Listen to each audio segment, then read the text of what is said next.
વિદુરજી મહારાજ નીકળી જાય છે, ઘરે આવ્યા છે.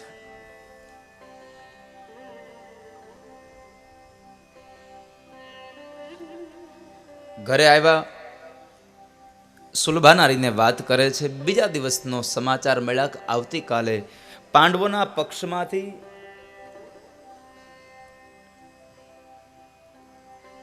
એક સંદેશો લઈ અને ભગવાન કૃષ્ણ આવે છે.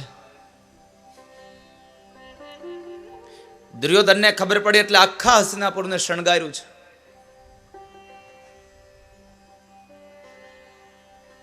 કારણ કે કૃષ્ણ આવે છે એટલે મામાએ કહ્યું શકુનિએ કે કૃષ્ણનું સ્વાગત કર અને કંઈક માગી લે એમની પાસેથી. એમની પાસેથી કશું માગી લે.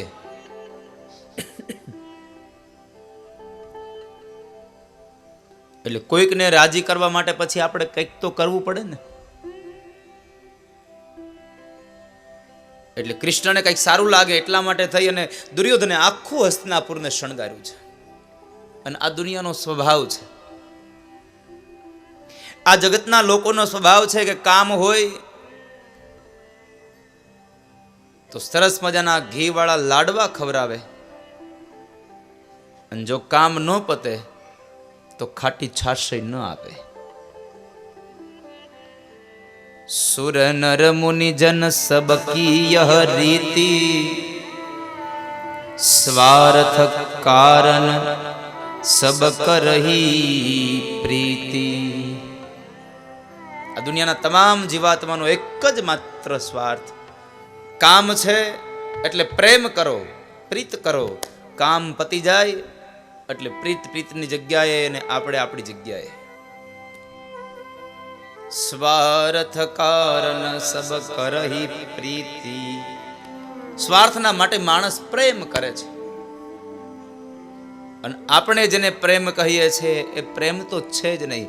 કારણ જ્યાં સ્વાર્થ ત્યાં પ્રેમ નહીં, અને જ્યાં પ્રેમ ત્યાં સ્વાર્થ નહીં. પ્રેમ પ્રેમ સબ કોઈ કરે, પ્રેમ ન જાને કોઈ.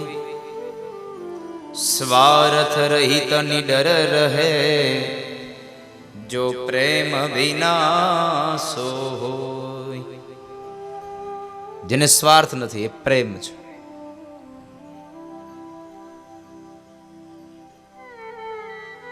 સ્વાર્થ હોય તો પ્રેમ ન રહી શકે, અને પ્રેમ હોય તો સ્વાર્થ ન રહી શકે. પ્રેમ ગલી અતિ સાકરી, ઉનમે દો ના સમાય. પ્રેમ ગલી એટલી સાંકડી છે કે એમાં બે ન સમાય સાહેબ. કાં તો પ્રેમ રહે ને કાં તો સ્વાર્થ રહે, બેમાંથી એક જ રહે. એમાં સંશય નથી.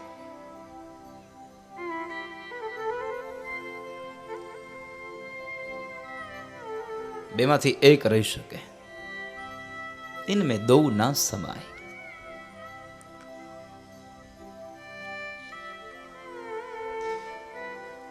દુર્યોધને ભગવાન કૃષ્ણ આવે છે એટલે આખું જ હસ્તિનાપુર શણગાર્યું. ભગવાન આવ્યા છે, સાથે ઉદ્ધવજી મહારાજ આવ્યા છે. ભગવાન કૃષ્ણનું સ્વાગત થયું. એ સમયે ભગવાન કૃષ્ણને સમજાવે છે કે દુર્યોધન, તમે પાંડવોનો સંદેશો લઈને આવ્યો છું, એને એના ભાગનો હિસ્સો આપી દો. દુર્યોધન કહે છે, કૃષ્ણ, પાંડવોને એમના ભાગનો હિસ્સો નહીં આપું.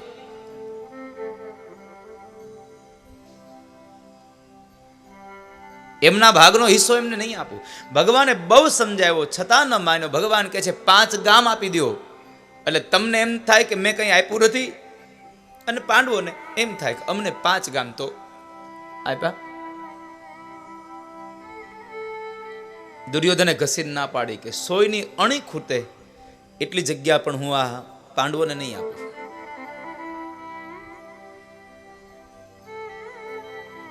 એટલી જગ્યા પણ હું પાંડવોને નહીં આપું.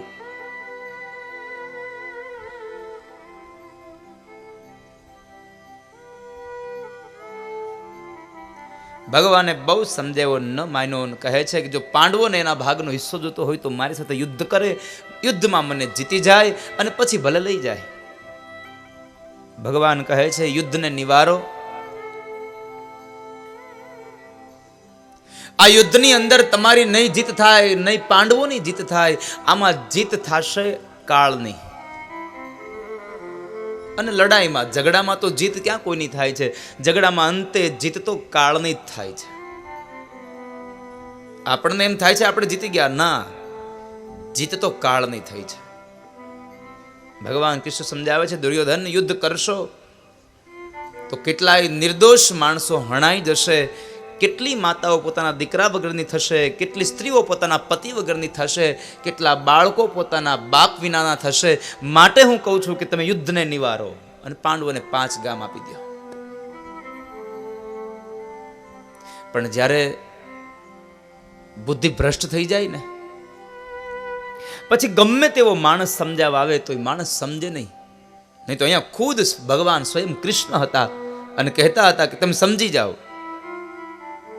ન સમજ્યા. આ કથા એવું કહે છે, કોઈ વડીલ, કોઈ પીઢ, કોઈ અનુભવી માણસ જો આપણા જીવનમાં કંઈક સલાહ સંદેશ આપે ને, સૂચન કરે ને, તો એને માનવી, એનું વાક્યને ગ્રાહ્ય કરવું, એ વાક્યને પોતાના જીવનમાં ઉતારવું.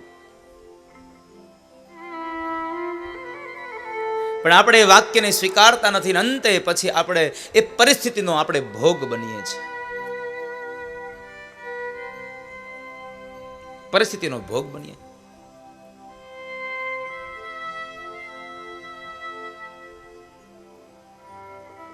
ન સમજો. બપોરના 12 વાગ્યા ભગવાનને કહે છે, ચાલો કૃષ્ણ, મેં તમારા માટે થઈ અને સરસ મજાના પકવાન બનાવરાવ્યા છે, આપણે જમી લઈએ. ભગવાને સ્પષ્ટ ઘસીને ના પાડી કે દુર્યોધન, મારે તારે ઘરે જમવું નથી. ઉદ્ધવજી મહારાજ કહે છે, પ્રભુ તમને ભૂખ ન લાગી હોય તો કાંઈ નહીં, મને ભૂખ લાગી છો. ભગવાન કહે છે, ઉદ્ધવ ચિંતા ન કરો, એક જગ્યાનું આમંત્રણ સ્વીકારાઈ ચૂક્યું છે, વિદુર કાકાના ઘરે જમવા જવાનું છે.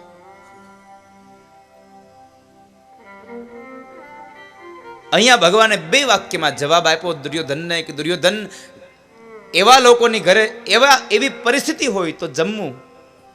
પહેલી વાત, જેના ઘરેથી જમવાનું આમંત્રણ આવ્યું છે, ભોજનનું આમંત્રણ આવ્યું છે, એ વ્યક્તિને તમારા પ્રત્યે પ્રેમ અને ભાવના હોય તો એની ઘરે જમવું. બીજી વાત, તમારો જીવ જો મુશ્કેલીમાં હોય, તારો પ્રાણ સંકટમાં હોય તો કોઈકના ઘરે જમી લેવું. બાકી જ્યાં ત્યાં જમી લેવું નહીં, જ્યાં ત્યાં જમશો નહીં.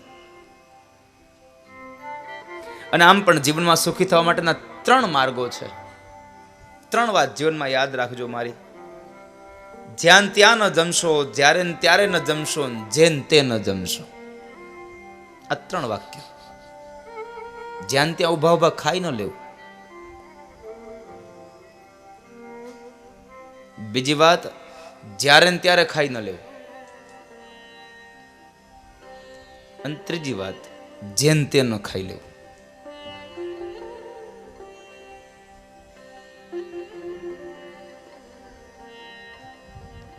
ખાવાની બાબતમાં થોડી ચોકસાઈ, થોડી સ્વચ્છતા રાખજો, જેમ બેનો રાખે છે તેમ. મને બેનોની એક વાત બહુ ગમે. આ બાજુના નહીં, એ બાજુના, અમારે એ બાજુની વાત છે, તમારી તો વાત જ ન થાય.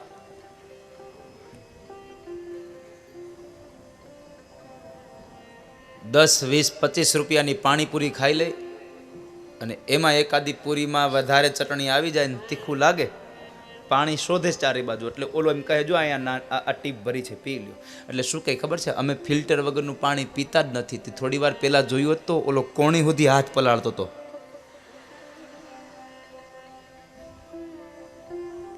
ત્યારે તમને ફિલ્ટર યાદ ના આવ્યું?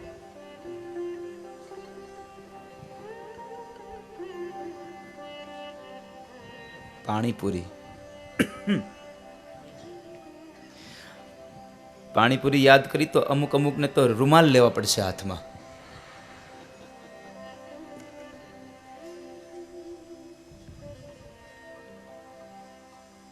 જ્યાં ત્યાં જમી ન લેવું. ભગવાન કૃષ્ણે કહ્યું છે, જ્યાં ત્યાં ખાઈ ન લેશો.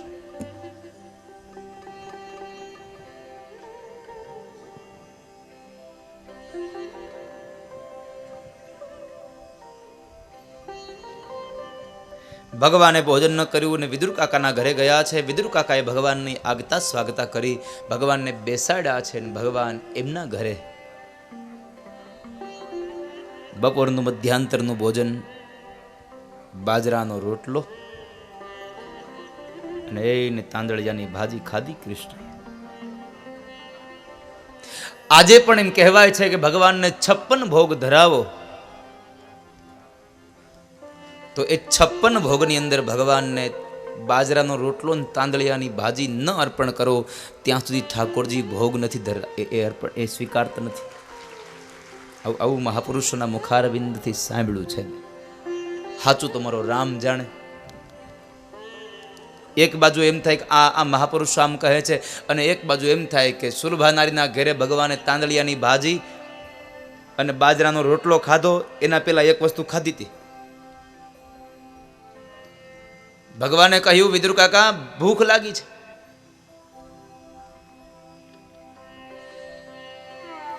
એટલે વિદુરજી મહારાજે કીધું, દેવી જાઓ જરા ફળ આહાર લઈ આવો. કારણ કે મનમાં ગૂંચવણ હતી કે આવડા રોજ પકવાન ખાઈને આજ આપણી ઘરે તાંદળિયાની ભાજી ને બાજરાના રોટલા છે. હવે આને કેમ કેવું તું બાજરાના રોટલા ખા? એટલે ભગવાને માગ્યું અને વિદુર કાકાએ જરા સુલભા નારીને કહ્યું, તમે જાઓ અને લઈ આવો. સુલભા નારી આવ્યા ફળ લઈને, કદલી ફળ લઈને આવ્યા. ભગવાન કૃષ્ણ અને વિદુરજી મહારાજ બેઉ વાતો કરે છે. એટલે ભગવાનના મુખારવિંદ સામે જુએ તો સુલભા નારી ભાન ભૂલ્યા છે.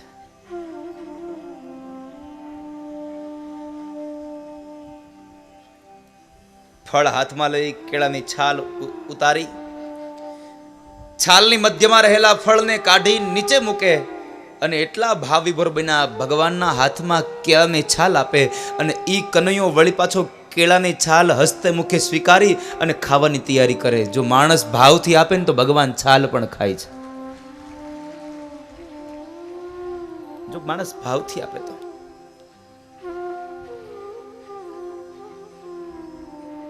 એટલે તું હંમેશા કહેતો રહું છું, વાલો મારો ભાવનો ભૂખ્યો ભાવથી જમી લઈ. વાલો મારો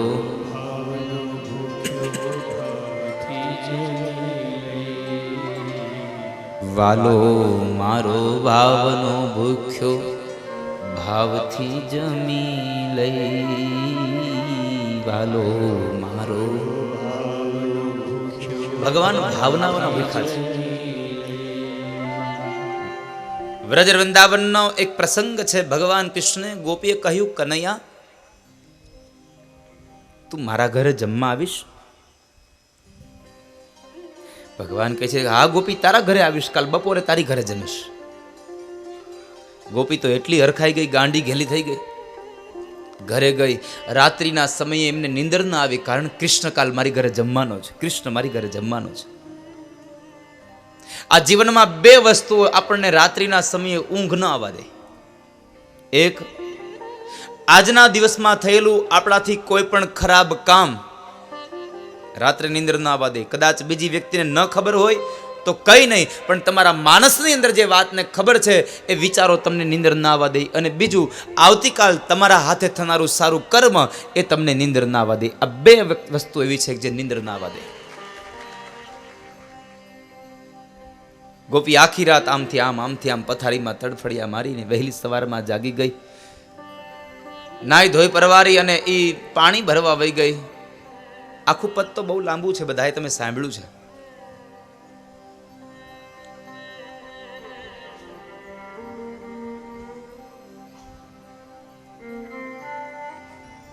સવારે ઉઠી નાવા બેઠી, દાંતણ ભૂલી ગઈ. સવારે ઉઠીને નાવા દાંતણ ભૂલી ગઈ અને ખંભે નાખી હાડી અને પાણી ભરવા ગઈ. પાણી ભરવા ગઈ એનો વાંધો નથી, પણ ભરેલા બેડા મૂકી આવીને ખાલી લેતી આવી પાછા. એટલી ભાવી ભોર બની. ઘરે આવીને વિચાર કરે છે હું કનૈયા માટે શું બનાવું, શું બનાવું.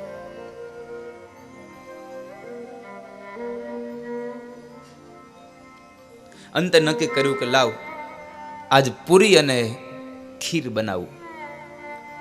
ભગવાન માટે ખીર બનાવે છે, પણ શું ખીર બનાવી એણે. એવી સરસ મજાની ખીર બનાવી. તપેલામાં દૂધ નાખીને દૂધ ઉકાળ્યું, એવી ઘાટી બનાવી, એવી ઘાટી બનાવી.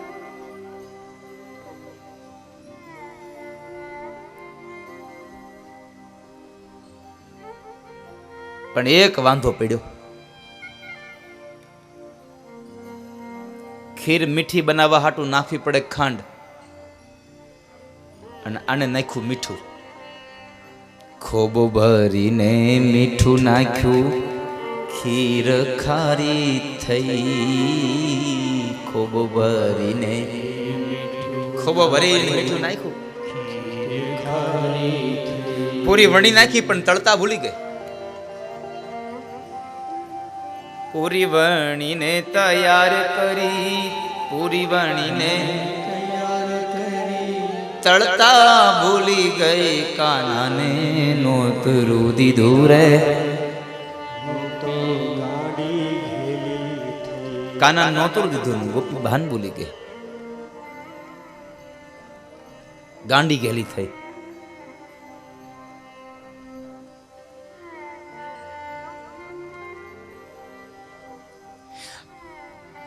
આજુબાજુ ઘરમાં ક્યાંય કૂતરું પુરાઈ ગયું છે ક્યાંય?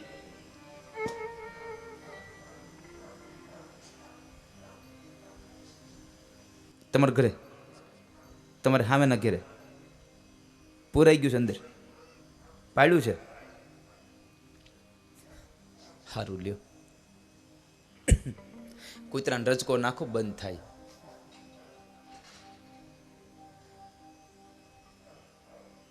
ખોબો ભરીને મીઠું નાખ્યું, ભગવાન જમવા આવ્યા.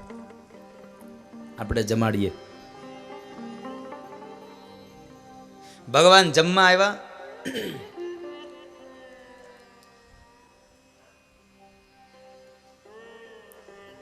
અને બરાબર ન આપ્યું આસન્યું, ન આપી થાળી, પાટલા ઉપર પીરસી દીધું. અને ભગવાન જમે એની પેલા પોતે ચાલુ થઈ ગઈ. નહીં તો આપણા સમાજમાં રિવાજ છે કે આપણી ઘરે મહેમાન આવે તો મહેમાનને પેલા જમવાનું ચાલુ કરાવીએ અને પછી આપણે ખાઈએ. અહીંયા તો ભગવાનને કઈ જમવું હોય જમે, ન જમવું હોય ખાઈ નહીં. ગોપી પોતે મંડી ચાલુ થઈ ગઈ, પોતે મંડી જમવા. ભગવાનની પેલા જમી લીધું, હજી ભગવાન જમે ન જમે ત્યાર પેલા ભગવાનને પ્રશ્ન કહે છે, એ કનૈયા કે તો ખરો રસોઈ કેવી બની? વાલા પેલા જમવા લાગીને વિવેક ભૂલી ગઈ. કનૈયાની પેલા જમવા લાગી, વિવેક ભૂલી ગઈ. અને પછી પૂછે છે, કનૈયા રસોઈ કેવી થઈ? પણ આ કનૈયો ગોપીનું માથું ભાંગે એવો. એટલે ગોપીને જવાબ આપે છે, વાલો મારો હસીને બોલ્યો, હાથમાં તાળી દઈ. વાલો મારો હસીને બોલ્યો, હાથમાં તાળી દઈ. કાનુડો મારો હસીને બોલ્યો, હાથમાં તાળી દઈ. કાનુડો મારો હસીને બોલ્યો, હાથમાં તાળી દઈ. રાધાજી તો રોજ જમાડે, રાધાજી તો રોજ જમાડે. તારા જેવી નહીં કાનાને નોતરું દીધું રે. ગોપી બાને ભૂલી ગઈ, વાલાને નોતરું દીધું રે. ગોપી બાને ભૂલી ગઈ. એટલે ભગવાને ત્યાં આગળ વિદુર કાકાના ઘેર તાંદળિયાની ભાજી અને બાજરાનો રોટલો ખાધો, એ કથા બતાવી. અને સુખદેવજી મહારાજ ભગવાન કૃષ્ણ અને ઉદ્ધવજી નીકળી ગયા. વિદુરજી મહારાજ તીર્થયાત્રાએ ગયા છે. તીર્થમાં જઈ અને ભગવાનનું યજન કરે છે. માણસ તીર્થમાં શું કામ જાય? તો કહે છે હળવો થવા માટે. કારણ કે અન્ય ક્ષેત્રમાં થયેલા પાપોને ધોવા માટે તીર્થમાં જવું. અન્ય ક્ષેત્રે કૃતમ પાપમ તીર્થ ક્ષેત્રે વિનશ્યતિ, પણ તીર્થ ક્ષેત્રે કૃતમ પાપમ વજ્રલેપો ભવિષ્યતિ. અન્ય ક્ષેત્રમાં જઈને પાપ કરશો, તીર્થમાં જાશો તો ધોવાઈ જશે, પણ તીર્થમાં જઈને જો પાપ થઈ જશે તો પછી જિંદગીમાં ભૂલા એ ધોવાશે નહીં, વજ્રપત્રમાં લખાઈ જશે. તીર્થમાં યાત્રા કરવા માટે માણસ હળવો થવા માટે જાય છે. વિદુરજી મહારાજ યાત્રાએ ગયા અને એ યાત્રાએ બરાબર ઘણા વર્ષો પછી યમુનાના કિનારે આવ્યા અને યમુનાના કિનારે આવતાની સાથે બરાબર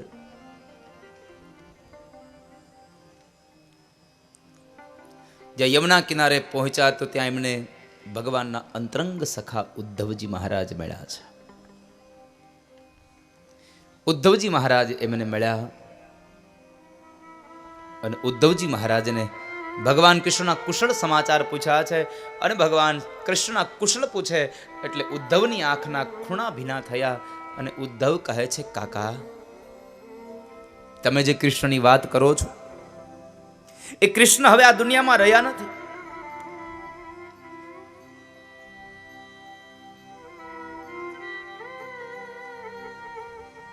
રહ્યા.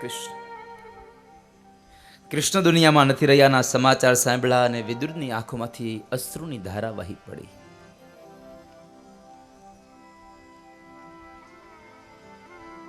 આંખમાંથી દડ દડ દડ અશ્રુ વહે છે અને ઉદ્ધવને પ્રશ્ન કર્યો, શું કહો છો ઉદ્ધવ?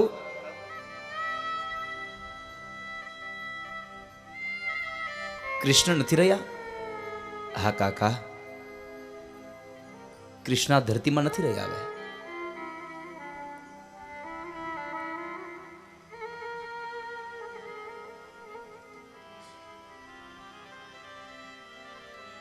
વિદુરજી મહારાજ કહે છે કે ઉદ્ધવ, ભગવાને કઈ તમને કોઈ દિવસ જ્ઞાન ઉપદેશ કર્યો? હા કાકા, કર્યો ને. એક કામ કરો ને, જો હું ભાગ્યશાળી હોઉં તો તમે મને એ જ્ઞાનનો ઉપદેશ તમે મને સંભળાવો ને. કાકા, મારી દ્રષ્ટિમાં તો આ દુનિયાનો સૌથી શ્રેષ્ઠમાં શ્રેષ્ઠ જો ભાગ્યશાળી કોઈ હોય તો માત્ર ને માત્ર કાકા તમે પોતે છો. શા માટે? તો એનું એક મૂળ કારણ છે કે કાકા, આ ધરતીનો કોઈ પણ જીવાત્મા જ્યારે મૃત્યુ પામે, જ્યારે છેલ્લી અવસ્થામાં હોય ત્યારે એ ભગવાનને યાદ કરતો હોય. અને તમે એટલા માટે ભાગ્યશાળી છો કે જ્યારે સ્વધામ ગમનની લીલા થવાની હતી ત્યારે અંતિમ સમયે 3 વખત કૃષ્ણએ તમને યાદ કર્યા છે. એટલા માટે તમે ભાગ્યશાળી છો. જીવ ભગવાનને યાદ કરે એ તો બહુ સામાન્ય વાત છે, પણ સ્વયં ભગવાન જ્યારે કોઈ જીવને યાદ કરે એ તો બહુ મોટી વાત છે, પુણ્યની વાત છે.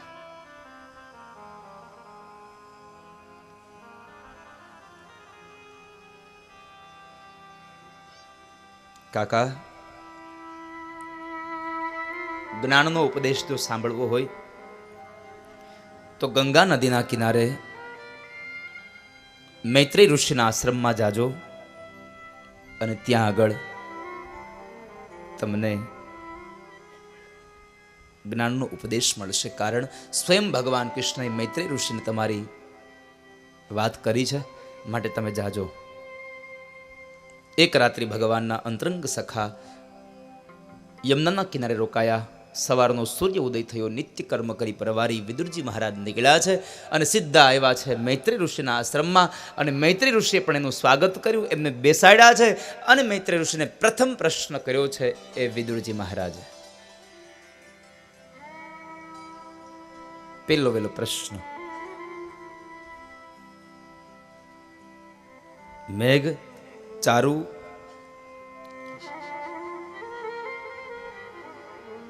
ચારુ, હા ચારુ કેસ.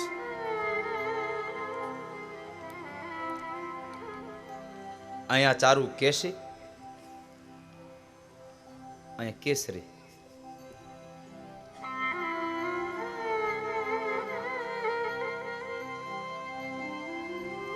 સુખાય કર્માણિ કરોતિ લોકો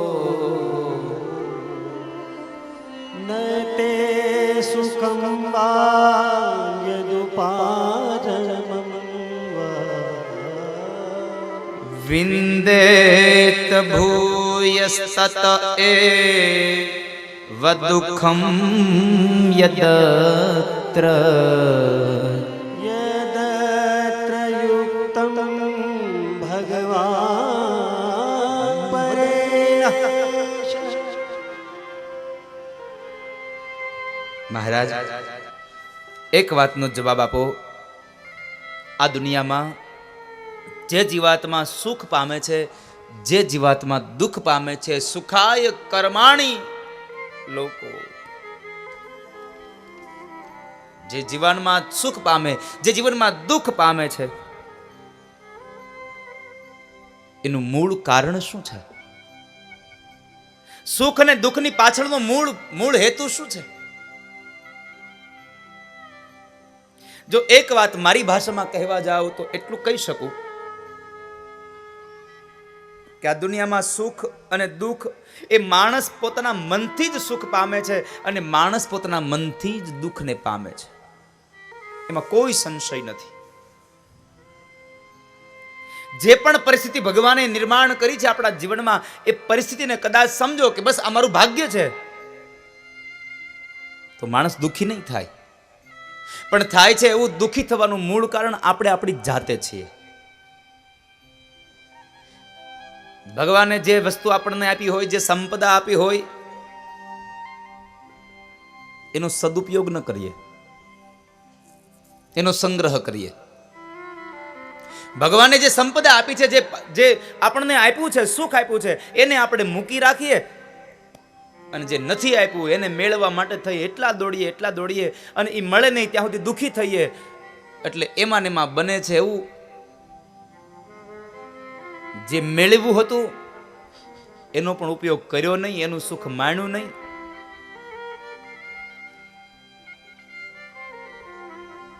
અને જે નહોતું મળ્યું એને ભેગું કરવામાં આપણે દુઃખી થયા છીએ. જિંદગીમાં એક જ માત્ર વાત થાય છે, એટલું યાદ રાખજો કે ભેગું કરવામાં મેળવેલું માણવાનું રહી ન જાય. ભગવાને જે આપ્યું છે એ માણવાનું રહી ન જાય, એનું ધ્યાન રાખજો બાપ. નહીં તો નથી કહેતા આપણે કે પેલા ભાઈએ કેટલું ભેગું કર્યું પણ બિચારાને શું કામ આવ્યું, વયો ગયો. આવું થશે. ભેગું કર્યું છે તો માણતા જાજો, એનો આનંદ તમારા જીવનમાં લેતા જાજો. સુખાય કર્માણિ કરોતિ લોકો, સુખાય કર્માણિ કરોતિ લોકો.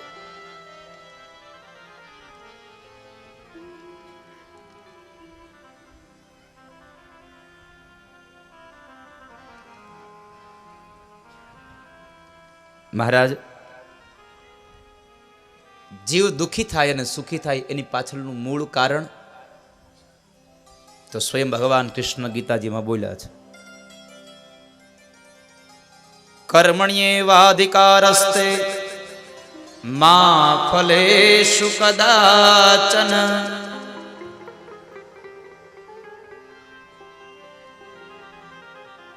કર્મણ્યેવાધિકારસ્તે મા ફલેષુ કદાચ. આ દુનિયામાં જીવાત્મા સુખી પણ થાય એના કર્મથી ને દુઃખી પણ થાય એના કર્મથી. સુખ અને દુઃખનું મૂળ કારણ એ માણસનું કર્મ છે.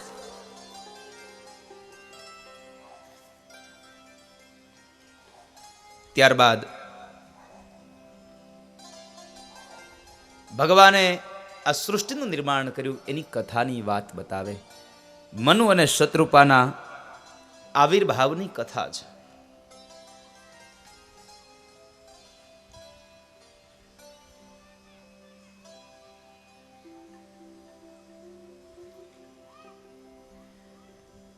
ભગવાન નારાયણ જ્યારે શેષની ફણા ઉપર સૂતા છે, ચારે બાજુ અગાધ જળ છે, અને એમને વિચાર આવ્યો કે હું એકલો શું કરું, લાવ એકમાંથી અનેક થાવ, એકોહમ બહુશ્યામી, હું એકમાંથી અનેક બનું.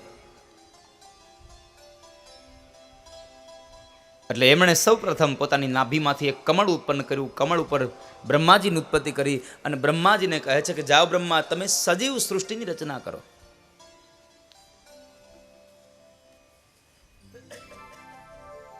સજીવ સૃષ્ટિની રચના કરો. એટલે બ્રહ્માજી સજીવ સૃષ્ટિની રચના કરવા માટે થઈ અને તૈયાર થયા. એને જળચરોની રચના કરી, આકાશમાં ઉડનારાઓની રચના કરી, પણ આ ધરતી ઉપર રહેનારા જીવાત્માઓની, મનુષ્યની એને રચના કરવી છે. પણ ધરતી તો જળમાં લીન છે, તો હવે બહાર કોણ લાવે? એટલે એ ધરતીને બહાર લાવવા માટે થઈ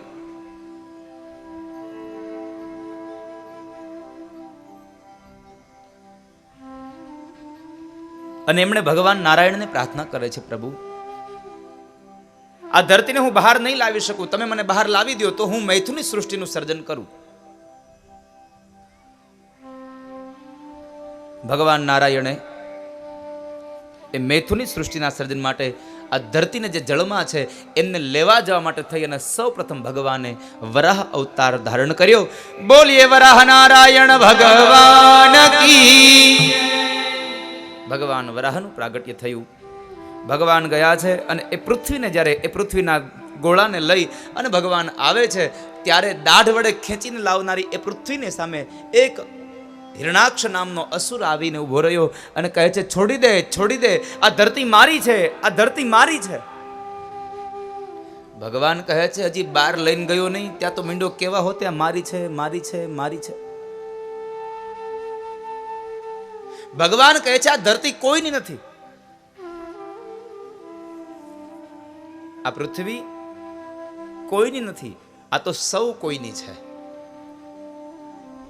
આ પૃથ્વી ધરતી માં છે. ભગવાન બહુ સમજાવે છે છતાં પણ કહે છે, નહીં, મારી છે, મારી છે. અને એટલે આપણે નથી કહેતા, અહીંયા ઉભા રહ્યો, સામે પેલો શેઢો દેખાય ને, પેલી ધાર દેખાય ને, ત્યાં સુધી આ બધી જ જમીન મારી. મારું એને કહેવાય જે સાથે આવે. જીવતા હોઈએ ત્યારે સાથે આવે, મર્યા પછી પણ જે સાથે આવે એ આપણું. મર્યા પછી તો કઈ નથી આવતું. અરે આ ધરતીની બધીની ક્યાં વાત રહી? આપણા શરીરમાંથી રહેલા આ કપડાં પણ આપણી હારે નથી આવતા, એ પણ છોકરાઓ ઉતારી લે છે. કશું સાથે નહીં આવે. તારી વાડી ઘોડીને લીલી લીંબડી રે, તારી વાડી ઘોડીને લીલી એમાં તારું નથી તલ ભારયંત કાળે, સગું નથી કોયનું રે. એમાં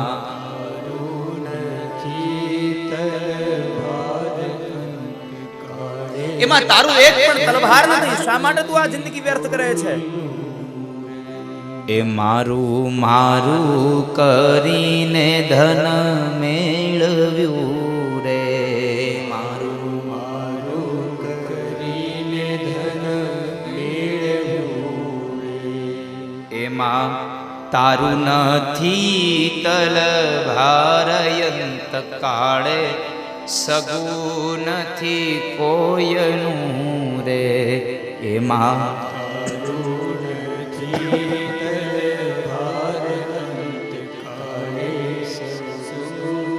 એમાં તારું તલભાર નથી અને અંતકાળે કોઈ સગું નથી. અને આ દુનિયામાં ક્યાં કોઈ કોઈનું થયું છે? જેને આપણે આપણા કહીએ છીએ પણ આપણા હોતા નથી.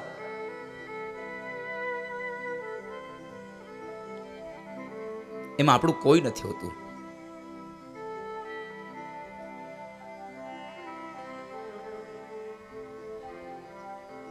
જેને આપણા કહીએ છીએ, જેને માં, બાપ, દીકરો, દીકરી, પત્ની, ભાઈ, બહેન, આમાંનો એક પણ વ્યક્તિ આપણો નથી સાહેબ,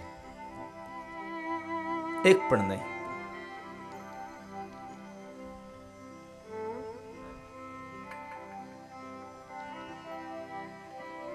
મને એક દાખલો બતાવો કે આ દુનિયામાં કોઈ માણસ મૃત્યુ પામ્યો હોય અને એની સાથે એના પરિવારનો કોઈ વ્યક્તિ હારે હારે વયો ગયો હોય. કે મારા બાપુજી ગુજરી ગયા, મારા પતિ ગુજરી ગયો, મારે નથી જીવવું, મને હવે મરી જવા દો. એવું ન કહેતા હો. પેલા સતી થવાનો રિવાજ હતો. અમુક અમુક સ્ત્રીઓના મનમાં હતું કે અમારે સતી નથી થવું, પણ રિવાજને લઈને સતી થવું પડતું હતું.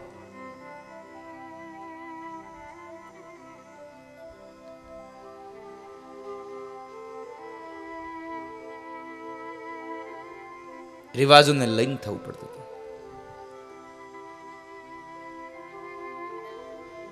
આ દુનિયામાં તો સાહેબ બાળનારા વધ્યા છે, સાથે બળનારા કોઈ છે નહીં. સગા સગા સૌ શું કરો, સગા બાળીને પાછા વળ્યા. જેને આપણે આપણા કહીએ છીએ એ સ્મશાન સુધી લઈ જાય આપણને, પણ ન્યા હુવાડીને પછી લાકડાના એવા આમ ઠોહા મારે નો બળે. એટલે સગા સગા સૌ શું કરો, સગા બાળીને પાછા વળ્યા. સાચા સગા જંગલના લાકડા ભેગા આવીને ઈ બળ્યા. આપણી ભેગા તો જંગલના લાકડા બળે છે, બાકી તો આપણને બાળનારા જઈ રહ્યા છે, બળનારા કોઈ રહ્યા નથી. ભગવાને બહુ સમજાવ્યો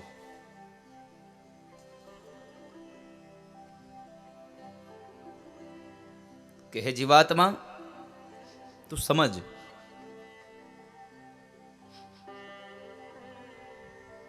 પણ છતાં પણ એ હિરણાક્ષ ન સમજો.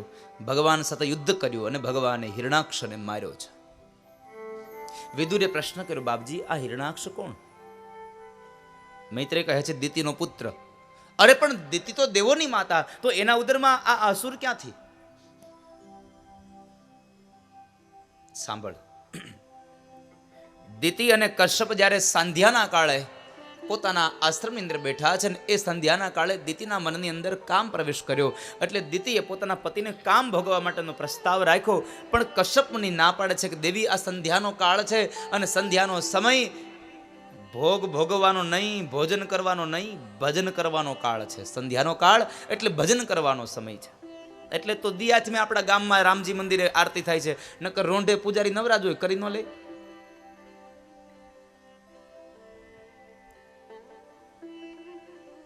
પૂજારી ન તો ફ્રી જ હોય, હાવ મંદિરે જ હોય, તો એ રોંઢે ન કરી લે. 4 વાગે હાલો ભાઈ 4 વાગ્યા છે એટલે આરતી કરી લે, એટલે અંધારાનું કઈ પછી ઉપાધિ નહીં. પણ ના, વહેલી સવારમાં પણ જ્યારે ન થઈ ગયું હોય અંજવાળું, ન રહી હોય રાત, આવા સમયે, અને સાંજે પણ ન ગયું હોય, હજી અંધારું ન થયું હોય અને દિવસ પણ ન હોય, આવા સંધ્યાના સમયે મંદિરોમાં આરતી થાય છે. શું કામે? તો કહે છે સંધ્યાના કાળ ભોજન માટે નહીં, ભજન માટે છે, ભોગ માટે નહીં.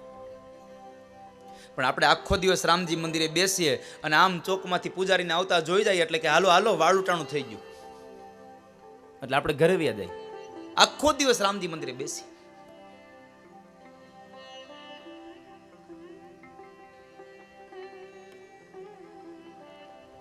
સંધ્યાના સમયે ભોજન ન કરશો અને સંધ્યાના સમયે ભોગ ન ભોગવશો. કશ્યપ ઋષિ પોતાના પત્નીને સમજાવે, પણ મનમાં સવાર થયેલો કામ ન રોકી શક્યા અને એમણે કામને ભોગવો. એટલે 4 દોષ લાગ્યા. પેલો દોષ સંધ્યાનો દોષ, સમયનો દોષ. બીજો દોષ પોતાના પતિની આજ્ઞાનું ઉલ્લંઘન કર્યું. ત્રીજો મન ઉપરનો સંયમ ગુમાવ્યો. અને ચોથો દોષ સંધ્યાના સમયે શિવ અને ભવાની વિચરણ કરવા નીકળે છે. આ ધરતી ઉપર, આ દુનિયા ઉપર, આ જગત ઉપર વિચરણ કરવા શિવ અને ભવાની સંધ્યાના સમયે નીકળે છે. આ 4 વસ્તુઓના દોષને લઈ અને એના ઉદરમાં બાળક આવ્યા અને એ બાળક અસુર્યોની 2 બાળકો હતા, હિરણાક્ષ અને હિરણ્યકશ્યપુ. મહારાજ, આ હિરણાક્ષ અને હિરણ્યકશ્યપુ કોણ? અસુર. તો કહે છે કે મહારાજ, કહે છે કે એ વિદુર ભગવાન નારાયણના જે દ્વારપાળો છે, જય અને વિજય, આ 2 એમના સૈનિકો છે, એ જ અસુર બનીને આવ્યા. પ્રભુ ભગવાનના દ્વારપાળો અસુર બન્યા શું કામે? તો કહે છે સનત કુમારો ભગવાનના દર્શન કરવા જતા હતા અને એને એમણે માર્ગમાં રોક્યા છે, ભગવાન સુધી ન જવા દીધા, એટલા માટે થઈ અને એ અસુર બન્યા છે. અહીંયા મને એક નાનું વાક્ય એક આમ કહેવું ગમે કે કોઈ માણસ ભગવાન સુધી જતો હોય, ભગવાનની પૂજામાં જતો હોય, ભગવાનની કથામાં જતો હોય, કોઈ પણ ધર્મના કાર્યમાં જતો હોય, કોઈ પણ સદકર્મમાં જતો હોય, ચાલ્યો જતો હોય ને તમને એમ કહે કે ચાલ ભાઈ હું અહીં જાઉં છું, તમારે ન જવું હોય તો કશો વાંધો નહીં, પણ જે જાય છે એને તમે ન રોકશો. જો એને રોકશો તો કદાચ અસુર યોનિમાં જન્મ લેવાનો વારો આવે. એના કરતાં આપણે જે ધર્મના કાર્યમાં જાય છે એને શું કામ રોકીએ? અહીંયા સનત કુમારોને જય અને વિજય રોક્યા એટલે એમને અસુર યોનિમાં જન્મ લેવો પડે છે. આ અસુર યોનિમાં જન્મ લઈને આવે એ હિરણાક્ષ અને હિરણ્યકશ્યપુ.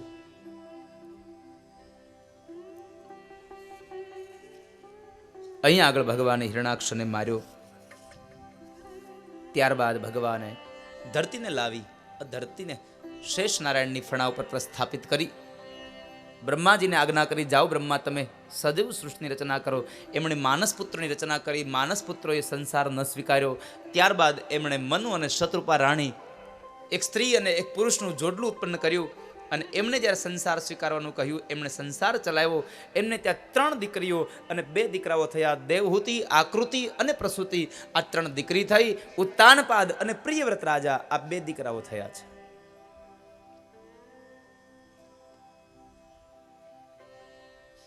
ઉત્તાનપાદ અને પ્રિયવ્રત 2 દીકરા થયા.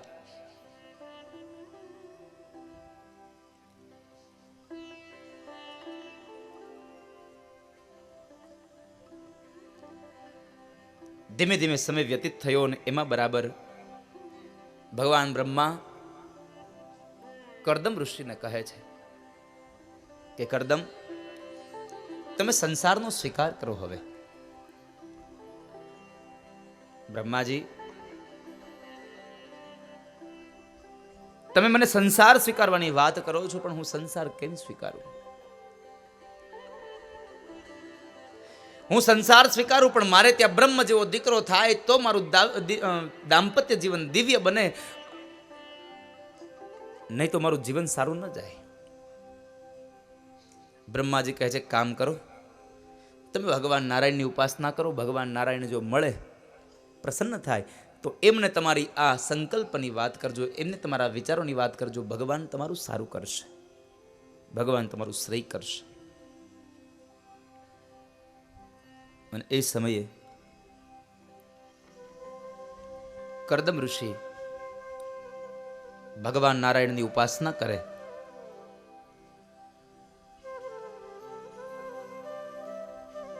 ભગવાનની ઉપાસના કરે અને એ સમયે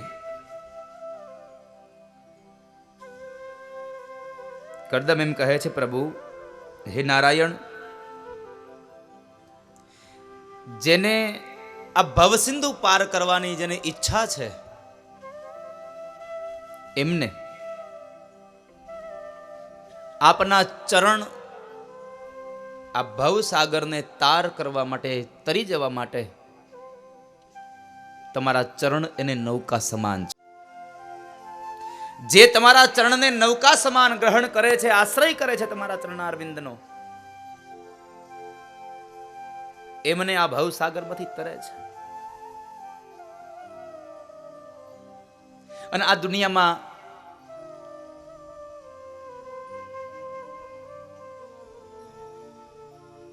મેં ગઈકાલે કદાચ બીજા સ્કંદના વિરામ અંત સમયે શ્રીમદ ભાગવત મહાપુરાણના 10 લક્ષણોની વાત કરી હતી. એમાં છેલ્લું લક્ષણ બતાવ્યું આશ્રય. આશ્રયની વાત બતાવી. અને એ આશ્રય આ દુનિયામાં જ્યારે કોઈ કોઈનું નથી હોતું ત્યારે ભગવાન હોય છે સાહેબ. એટલે તો કહેવું ગમે, आश्रय इस जहां का मिले ना मिले, मुझको तेरा सहारा सदा चाहिए. आश्रय इस जहाँ का मिले ना मिले, मुझको तेरा सहारा सदा चाहिए. પ્રભુ, મને આ જગતમાં કોઈનો આશરો મળે કે ન મળે એની મને ચિંતા નથી, પણ હે કૃષ્ણ, મને તમારો આશરો મળે. પ્રભુ, મને તમારો આશરો મળે.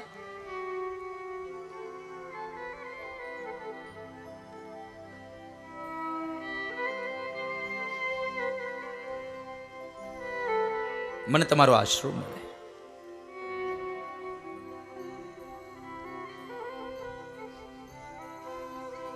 પ્રભુ તમારા ચરણ નૌકા સમાન છે આ ભવસાગરમાંથી તરવા માટે. તમારા ચરણારવિંદનું જે આશ્રય કરે છે એ માણસ તરી જાય છે.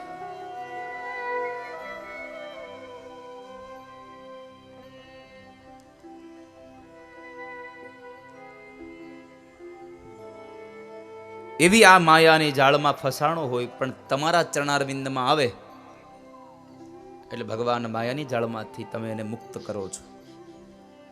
અને આમ પણ નક્કી છે સાહેબ, આમ પણ નક્કી છે.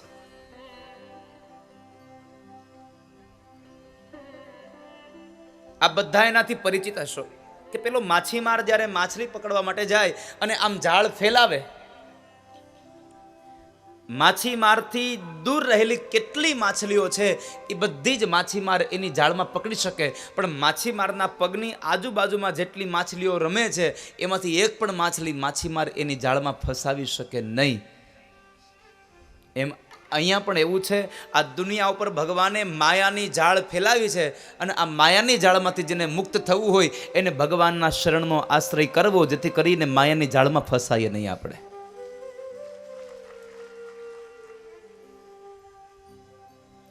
ये मायया ते हतमेदसस्त्वत् पादारविन्दं भवसिन्धुपोतम् उपासते कामलवायते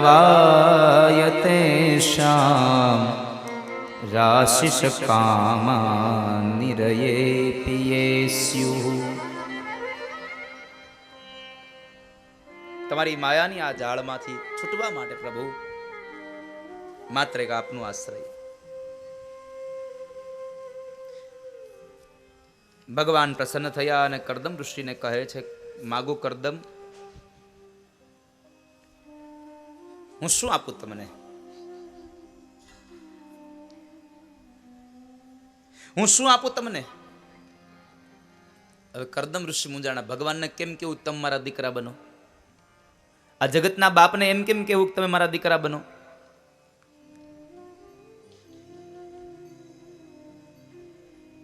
એટલે કરદમ ઋષિ વિચાર કર્યો. કરદમ ઋષિ કહે છે, પ્રભુ તમે ખરેખર આપવા માંગતા હોય તો મારી એક ઈચ્છા છે કે મારા લગ્ન થાય અને એ મારા લગ્નમાં તમારા જેવો દીકરો મારે ત્યાં થાય. ભગવાન કહે છે, કરદમ આ દુનિયામાં મારા જેવું તો બીજું કોઈ છે જ નહીં, પણ તમે મારી પાસે માંગ્યું છે ને મેં તમને માંગવાનું કહ્યું હતું, માંગ્યું છે એટલા માટે હું કહું છું તમને કે હું તમારે ત્યાં દીકરો બનીને આવીશ. ભગવાને હા પાડી દીધી. પછી ભગવાનને યાદ આવ્યું, લે હજી કરદમ તો કુંવારા છે, એને પત્ની ન હોય તો મારે જન્મ ક્યાંથી લેવો? અરે પણ કરદમ મારે જન્મ લેવા માટે માં જોઈએ, તમારે પત્ની જોઈએ, તમે તો હજી કુંવારા છો. અને કરદમ ઋષિએ કહ્યું, પ્રભુ મારો કહેવાનો ભાવાર્થ એ છે કે તમે જો મારા ઘરે દીકરો બનીને આવવા માંગતા હોય તો જે માના કુખથી તમારે જન્મ લેવો છે એની હારે પરણાવવાનું કામ એ તમારું છે. માણસને માંગતા આવડવું જોઈએ. મને પરણાવો હોય તમે અને મારી ઘરે દીકરો બનીને આવો હોય તમે. પણ આપણને માગવાનું કે એટલે આપણે એક જ વસ્તુ માગીએ, હે ભગવાન પૈસા આપજો. પૈસાની ભૂખ કોઈ દી ન ગઈ.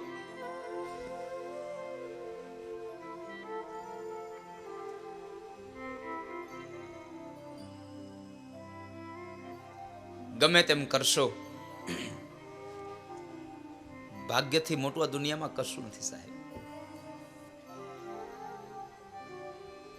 તમારા ભાગ્યમાં જેટલું એટલું તમને મળી જશે, એમાં સંશય નથી. તમને મળશે જ.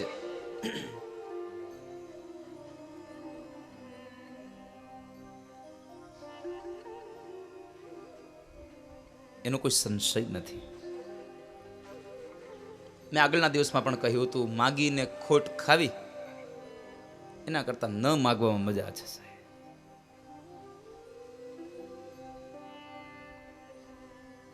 કેટલું માગ્યા કરીએ આપણે, કેટલું માગ્યા કરીએ. માગવું હોય તો એક વાત યાદ રાખજો, દેતાય શીખજો.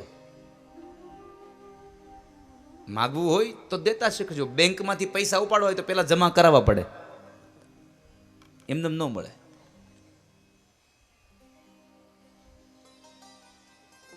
અમુક અમુક તો ન્યા જઈને રેડ રેડ થાય. એક ભાઈ શહેરમાં હતા તે બરાબર પૈસા લેવા ગયા, એને પહોંચ ભરીને ઓલા કેશિયરને આપી. કેશિયર ના પડી, પૈસા નથી. એ કે તઈ હું બેંક રાખીને બેઠા છો કે પૈસા નથી? એ કે બેંકમાં છે, તારા ખાતામાં નથી. બેંકમાં તો છે જ, પણ તારા ખાતામાં નથી. એટલે તમે તમારા ખાતામાં જમા કરાવજો, નકર નહીં મળે.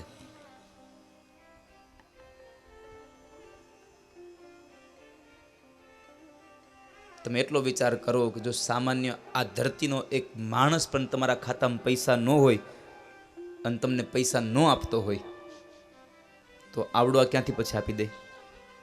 એ ના પાડ દે હો. એટલે તમને કહું છું, 2-5 ફૂલ લઈ મંદિરે આવે, મને મનાવવા માનતા માને. 2-5 ફૂલ લઈ જાય એવો મંદિરે જાય.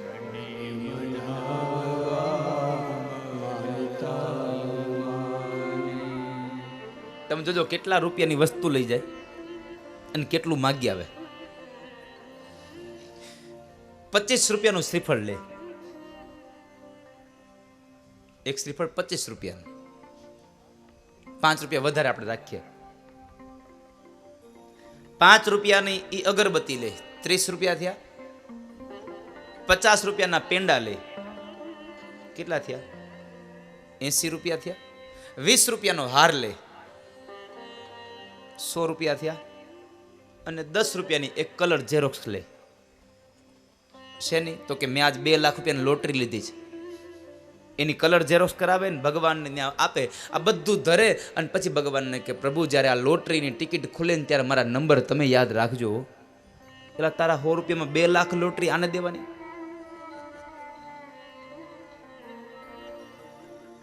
બે પાંચ ફૂલ લઈ મંદિરે આવે, મને મનાવવા માનતા માને. 2-5 ફૂલ લઈ મંદિરે આવે, મને મનાવવા માનતા માને. એવા 2 ફૂલના 2 લાખ દેતો નથી રે, ઈ કાંઈ ગાંડો નથી રે. એવા 2 ફૂલના 2 લાખ દેતો નથી રે, ઈ કાંઈ ગાળો નથી રે. એવા 2 ફૂલના 2 લાખ દેતો નથી રે, ઈ કાંઈ ગાંડો નથી રે. એવા 2 ફૂલના 2 લાખ દેતો નથી રે, ઈ કાંઈ ગાળો નથી રે. ગાંડો ગાંડો નથી રે, ઘેલો ઘેલો નથી રે. ગાંડો ગાંડો નથી રે, ઘેલો ઘેલો નથી રે. ભગવાન કહે છે તું 2 ફૂલ લઈને આવ અને હું તને 2 લાખ આપી દઉં, એટલો બધો ગાંડો નથી થઈ ગયો.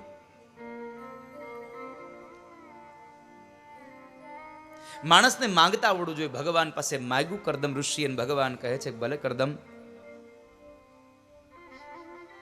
હું તમારે ત્યાં દીકરો બનીને આવીશ, પણ સાંભળો, આજથી 3જા દિવસનો સવારનો સૂર્ય ઉદય થાય અને એ સૂર્ય ઉદયના કાળે મનુ મહારાજ અને શત્રુપા રાણી પોતાની દીકરી દેવહૂતિને લઈને આવશે. અને એ દેવહૂતિને જ્યારે લઈને આવે ત્યારે તમે એમનો હાથ સ્વીકાર કરજો. એમો તમે સ્વીકાર કરશો એટલે હું તમારે ત્યાં દીકરો બનીને આવીશ, એમાં કોઈ પણ પ્રકારનો સંશય નથી. ભલે પ્રભુ. ભગવાન ગયા.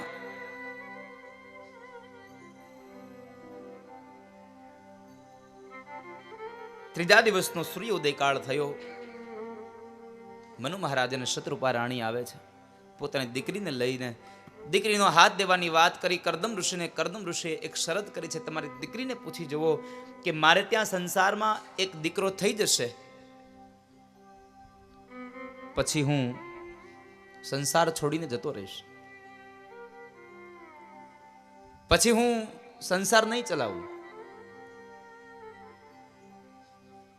જો આ વાત તમને મંજૂર હોય તો જ તમારી દીકરીને મારી સાથે પરણાવજો. દેવહૂતિ કહે છે કરશો વાંધો નહીં. જો આમના જેવા કોઈ સારા પતિ મળતા હોય, ઋષિવર જેવો પતિ મળતો હોય તો એની તમામ શરતો મને મંજૂર છે. અને એ શરતોને આધીન વિવાહ થયા. દેવહૂતિનું લગ્ન કર્મ થયું કરદમ ઋષિ સાથે. દીકરીને દાયજો આપ્યો અને દાયજામાં ઘણી બધી વસ્તુઓની સાથે સાથે મનુ મહારાજ અને શત્રુપા રાણીએ સંસ્કારનો દાયજો આપ્યો છે. હું પણ આપને મારી વ્યાસપીઠથી એટલી પ્રાર્થના કરું છું, અત્યારના વડીલ માતા પિતાઓને, કે તમારી દીકરી જ્યારે સાસરે જાય ત્યારે તમે ખૂબ એને કરિયાવર આપજો, ખૂબ એને આપજો. પણ એ કરિયાવરની સાથે સાથે તમારા કુળના સંસ્કાર આપવાનું ભૂલાઈ ન જાય એનું ખાસ ખ્યાલ રાખજો. કારણ કે સંસ્કાર નહીં આપો તો તમારી આપેલી કોઈ પણ વસ્તુની કિંમત ક્યારેય નહીં થાય. માટે દીકરીને સંસ્કાર આપી અને પછી મોકલજો.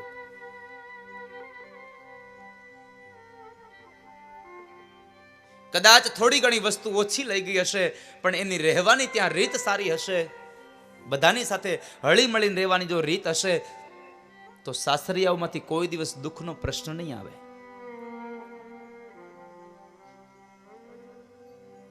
કોઈ દિવસ પ્રશ્ન નહીં આવે.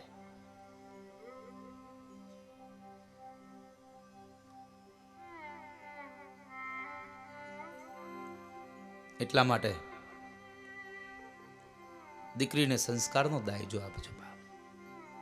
દેવહૂતિને સંસ્કારનો દાયજો આપી અને મનુ મહારાજ અને શત્રુપા રાણી નીકળ્યા છે.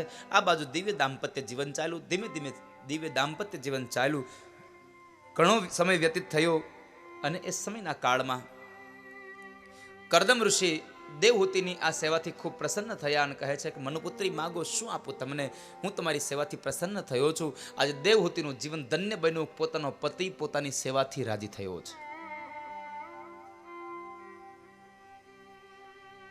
આગળ જતા એ દિવ્ય દાંપત્ય જીવનમાં 9 કન્યાઓ થઈ અને એ 9 કન્યાઓમાં 9 કન્યા એટલે આધ્યાત્મિક અર્થમાં એ નવધા ભક્તિ છે. દેવહૂતિ અને કરદમને ત્યાં જે 9 કન્યાઓ એ આધ્યાત્મિક અર્થમાં એ ભક્તિ છે. અને જ્યાં નવધા ભક્તિ હોય ત્યાં ભગવાન આવે આવે ને આવે, એમાં કોઈ પણ પ્રકારનો સંશય નથી. ભગવાન આવે જ. સમય વ્યતીત થયો અને 9 કન્યા પછી એક દીકરો, જેમ કાષ્ઠમાંથી અગ્નિ પ્રગટે એમ માતા દેવહૂતિના ઉદરમાંથી ભગવાનના અંશ રૂપે સ્વયં ભગવાન કપિલ નારાયણનું પ્રાગટ્ય થયું. બોલીએ કપિલ નારાયણ ભગવાન કી. ભગવાન કપિલ નારાયણનું પ્રાગટ્ય થયું. કપિલ નારાયણ ભગવાનના પ્રાગટ્યના બાદ થોડો સમય વ્યતીત થયો. કરદમ ઋષિ પોતાની શરત મુજબ સંસારને છોડીને ગયા. આ બાજુ માતા દેવહૂતિએ ભગવાનને માધ્યમ બનાવ્યા છે, ભગવાનનું શરણ સ્વીકાર્યું છે. ભગવાને પણ માતા દેવહૂતિને માધ્યમ બનાવી અને અંતે પોતાના સાંખ્ય શાસ્ત્રનો ઉપદેશ આપે છે. સાંખ્ય શાસ્ત્રનો ઉપદેશ કરે. માતા દેવહૂતિએ ભગવાનનું શરણ સ્વીકાર્યું અને માતા દેવહૂતિ ભગવાનને પ્રાર્થના કરે છે. તમ ત્વાગતાહં શરણં શરણ્યં સ્વભૃત્ય સંસારતરો કુઠારં જિજ્ઞાસયા પ્રકૃતે પુરુષસ્ય નમામિ સદ્ધર્મવિદાં વરિષ્ઠં નમામિ સદ્ધર્મવિદાં વરિષ્ઠં. પ્રભુ